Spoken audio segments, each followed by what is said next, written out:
Chairman साहब, क्या guideline आई है ये नक्शे पास को लेके, और कहाँ से कहाँ तक है, लोग जानना चाहते हैं, ज़रा बता दें।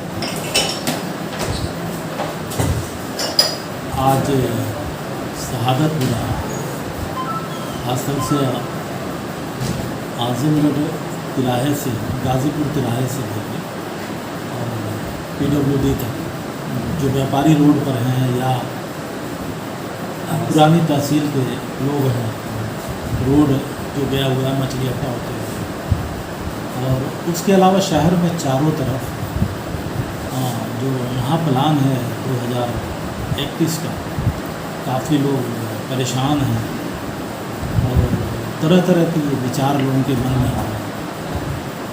पहली बात तो बहुत कीमती शहर की ज़मीन है और जितना मापदंड अपनाया गया बहुत अधिक है और इससे व्यापार ख़त्म हो जाएगा। व्यापार जो चौड़ाई है सफिशिएंट है, अगर 10 मीटर था तो 15 मीटर हो जाता, मगर एक बैग 60 मीटर का करना कभी दुकानें नहीं बना पाएगा, जिससे यहाँ का व्यापार ख़त्म हो जाएगा। अगर इस तरह हुआ तो कोई भी शोरूम है, कोई भी अगर चाहे कि अपनी दुकान को मॉडर्नाइज करना चाहे, शोरूम बनाना चाहे तो नहीं कर पाएगा।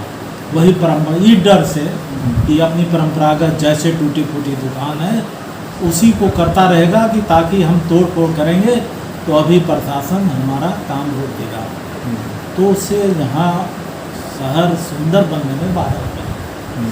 सरकार ने अवसर दिया है, जिला प्रशासन ने महाप्लान में, और उसमें अवसर दिया है कि जिनको आपत्ति हो तो व्यापारी बंधुओं से कहूँगा कि आप लोग भी जो जिसका हित प्रभावित हो रहा है वो आपत्ति करें, बिल्कुल करें। मेरे ख्याल से जिला प्रशासन को इसको बहुत सहानुभूतिपूर्वक विचार करना चाहिए। मैंने बताया ना कि शहर की सुंदरता अच्छे अच्छे शोरूम हों, अच्छी अच्छी दुकानें हों, उसी में है, और ये तभी संभव है जब लोग अपनी दुकानों को अच्छी तरह से बनाएंगे। आपने बताया ये 60 मीटर के जो दायरे में आएंगे, क्या इन सभी को तोड़ दिया जाएगा, ऐसा है? नहीं, ऐसा तोड़ने का कोई ये नहीं है, जैसे हमारे अधिकारियों से बात हुई जी। हाँ, भविष्य में नक्शे नहीं पास होंगे, मगर ये है कि आदमी दुकान ही नहीं, 30 मीटर एक साइड में बहुत होता है और भविष्य में नक्शे नहीं बन पाएंगे तो दुकानें नहीं बन पाएंगी, शोरूम नहीं बन पाएंगे, तो उससे व्यापारियों का हित प्रभावित होगा और दिक्कत पैदा होगी। शहर यहाँ उजड़ा लगेगा। इसलिए कि अगर अभी दुकानें पीछे हो जाएँ तो समझ में आता है, मगर जो दुकानें अगर कोई भी अगर तोड़ करके फिर से बनाना चाहे तो उसको अनुमति नहीं मिलेगी। ये मजबूर है कि उसी दुकानों में टूटी फूटी चूती हुई दुकानों में अपना कारोबार करे और ऊपर फ्लोर में न बनाए, ये मजबूर होगा। तो एक सीमित समय के लिए ना हो जाएगा फिर जी, वो एक टाइम के लिए हो जाएगा, मतलब 10 साल अगर चल रहा है तो उसके बाद फिर उनको हर हाल में छोड़ना पड़ेगा, क्योंकि वो दोबारा पास नहीं होगा। नहीं ऐसा नहीं है। ये 2031 तक का महाप्लान तैयार किया गया है और घटाने और बढ़ाने का आगे 10 वर्षों का फिर प्लान फिर तैयार हो सकता है, मगर सरकार जिला प्रशासन को इसमें बहुत सहानुभूतिपूर्वक विचार करना चाहिए। हम भी जिला प्रशासन से मांग करते हैं कि शहरियों के हित को देखते हुए ऐसा काम करेंगे जिससे ज़्यादा लोग प्रभावित न हों। जी, मतलब व्यापारियों को घबराने की कोई बात नहीं कि उनकी शॉप को नहीं तोड़ा जाएगा? नहीं, इस तरह का तो मुझे नहीं है कि जी किसी की शॉप को तोड़ा जाए, किसी के मकान को तोड़ा जाए। हाँ, ये है कि नया मकान बनवाएंगे, नई कम्प्लेक्स नहीं परमिशन मिलेगा जी, तो वो भी एक बहुत परेशानी की बात है कि इतनी महंगी करोड़ों रुपए की ज़मीन और अपना कम्प्लेक्स न बना सके तो फिर कैसे वो कारोबार शुरू करेगा। ठीक।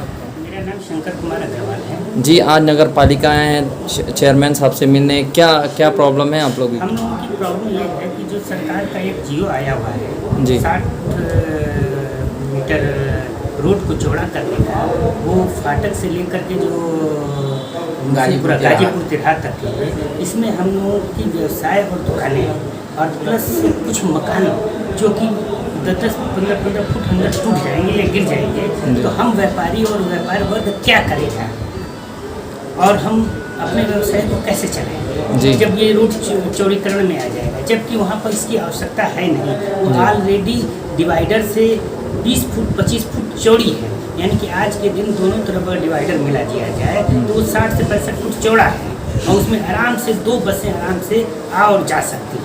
वहाँ पर कोई जाम की व्यवस्था नहीं है, ना वहाँ कोई अननेसेसरी डिस्टर्बेंस है। तो फिर है कि ऐसे सरकार ने हम लोगों पर एक व्यवस्था कैसे थोप दी कि जो हमारे व्यवसाय में चौड़ीकरण का इस एवज में हमने चेयरमैन साहब से मिलने आया, क्योंकि चेयरमैन साहब उस कमेटी के एक मेंबर हैं। जी, तो क्या कहे चेयरमैन साहब आज? चेयरमैन साहब ने हम लोगों को एक आश्वासन दिया कि हम सरकार से और सरकार की व्यवस्था की मीटिंग जब होगी तो उसमें आप लोग की ओर से पुरजोर विरोध करेंगे और अपने बात के प्रस्ताव को रखेंगे। ठीक। क्या आप लोग वहाँ पे आप लोग सिर्फ दुकानें हैं या फिर घर भी आपका? हम लोगों का व्यवसाय भी है और नीति आई है जो इनकी चौड़ीकरण का मापदंड आया है, उससे मुझको लगता है कि पूरा शहर टूट करके बराबर हो जाएगा। कहीं ना कहीं इस योजना से जनता का मतलब लाभ नहीं होना है, अहित ही होना है। जी, इसमें कोई वो नहीं। इस योजना को लेकर आप सरकार से कुछ मांग करना चाहें? हम सरकार से मांग यही करेंगे कि जो ये योजना इनकी आई है, इतनी चौड़ीकरण की जो योजना आई है, ऐसी किसी शहर में नहीं है। बहुत से शहर पुराने बसे हुए हैं जो कि छोटे छोटे हैं, जो कि ऑलरेडी अभी चल रहे हैं, और जो योजना के अंतर्गत इनका एरिया जो बढ़ा है उसमें इनका ये जो योजना है वो लागू होती है। क्या आपने इस योजना के तहत कोई ज्ञापन सौंपा है? ज्ञापन तो सब कोर्ट में हम लोगों ने जो चेयरमैन साहब ने कहा आपत्ति दाखिल करने की, वो आपत्ति दाखिल कर। लेकिन सरकार अगर कोई प्रोजेक्ट बनाती है तो शहर को डेवलप करने के लिए, वो शहर को तरक्की करने के लिए, तो ये भी जो प्रपोजल उन्होंने रखा है तो ये आगे के लिए